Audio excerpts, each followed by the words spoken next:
দেশে চলমান বন্যায় ১১ জেলায় এখন পর্যন্ত ১৮ জনের মৃত্যু হয়েছে। এছাড়াও ৪৯ লাখের বেশি মানুষ ক্ষতিগ্রস্ত হয়েছে বলে জানিয়েছে দুর্যোগ ব্যবস্থাপনা ও ত্রাণ মন্ত্রণালয়। শনিবার সচিবালয়ে চলমান বন্যা পরিস্থিতি নিয়ে সংবাদ সম্মেলনে দুর্যোগ ব্যবস্থাপনা ও ত্রাণ মন্ত্রণালয়ের সচিব মোহাম্মদ কামরুল হাসান এসব কথা বলেন। বন্যা পরিস্থিতির ক্রম উন্নতি হচ্ছে বলেও জানিয়েছেন তিনি।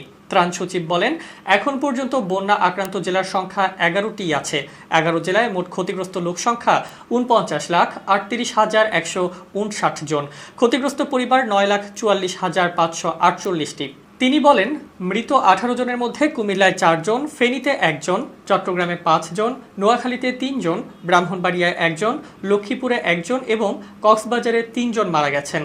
কামরুল হাসান জানান, এ পর্যন্ত ৩,৫২৭টি আশ্রয়কেন্দ্র খোলা হয়েছে। এসব আশ্রয়কেন্দ্রে ২,৮৪,৮৮৮ জন আশ্রয় নিয়েছেন। ত্রাণ কার্যক্রমের বিষয়ে সচিব বলেন, বন্যা দুর্গত ১১ জেলায় মোট ৩,৫২ কোটি টাকা বরাদ্দ দেওয়া হয়েছে।